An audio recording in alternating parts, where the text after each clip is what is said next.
So the next important component in the fundamentals of the remote sensing is the platforms and sensors. So here our focus is over the study of the platform. What is meant by the platform and what kind of the platforms are there for the remote sensing. First of all, we started with the definition. Platforms are the surfaces over which the sensor is mounted.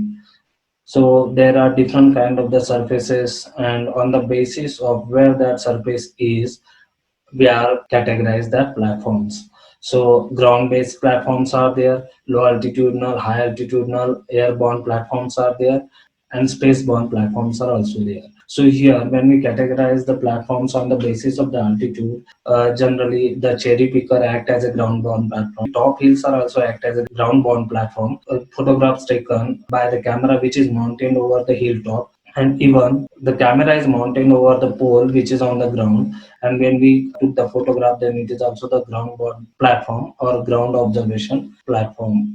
Then second one is airborne observation platform. In 1903, it is most popular thing that Julius took the aerial photographs with the help of the camera mounted over the breast of the pigeon. We also took the aerial photographs with the help of the kites, balloons, and aircrafts, or even helicopters also. Balloons are also the airborne observation platforms. There are three major kinds of the balloons: pre-balloon, tethered balloons, and powered balloons. Pre-balloons, cameras were mounted over the balloons, and there is a free flow of the balloons. A balloon can capture the picture where it goes. So that is the free balloon. Then tethered balloons. Balloons were situated over a specific area, targeting specific situation and specific area, that are nothing but the tethered balloon. Generally, they were fixed at a particular location.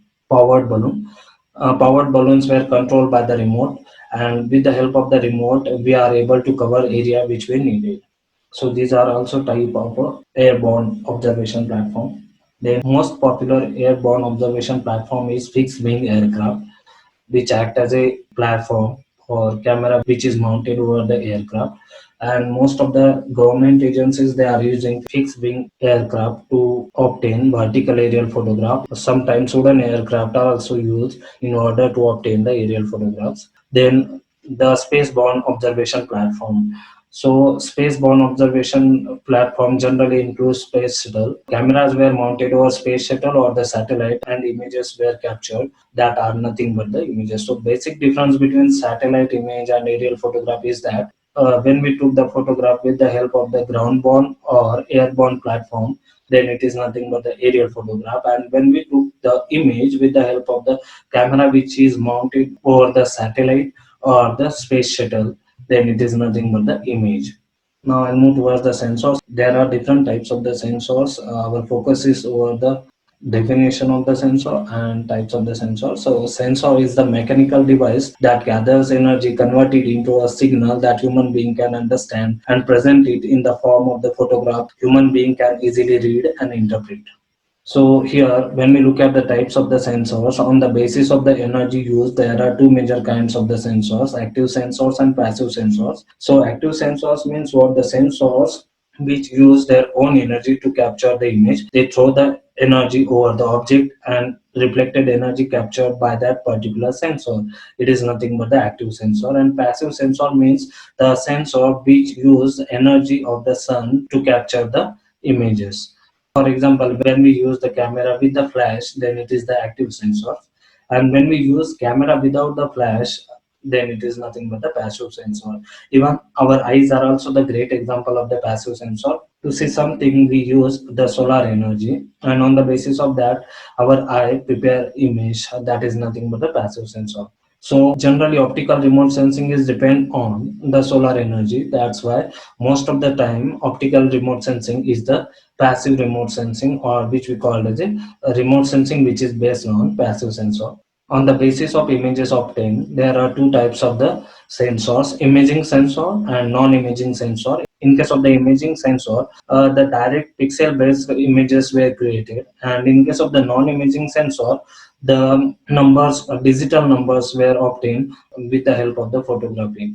On the basis of use or application, most of the time that remote sensing is used for the commercial purpose, and military sensor generally equipped with thermal sensor and microwave sensor in order to obtain the information which is usually used for the war purpose. So after knowing the source of the energy, electromagnetic radiation, electromagnetic spectrum, propagation of the solar energy through the atmosphere, interaction of that energy with the earth surface or the earth matter, and what are the platforms and sensor. Now we will move towards the data products. There are n number of the data products. Our focus is over the few for the better understanding of the things. So here, one of the data product is RGB, which is also called as a false color composite image. So why it is false color composite? False color composite image generally obtained with the green, red, and infrared band from the space, because when we took the image from the space, generally we avoid blue color band, and instead of the blue color band we use infrared band. That's why most of the vegetation which is in the infrared band represented here with the red color. So this is one of the data product and popular data product into the remote sensing system. So these are various applications of the remote sensing in various fields. In the agriculture, crop type classification, crop condition assessment using normalized differential index, and other things are taken into consideration. In case of the forestry, in case of the geology, we have different kind of the applications for the hydrology, wetland mapping and monitoring, soil moisture estimation, and so on. In case of the sea ice, ice concentration, ice type, age, motions, iceberg detection and tracking, all these are the things which we are able to do with the help of the remote sensing. Even land cover, land use mapping can also be carried out with the help of the remote sensing.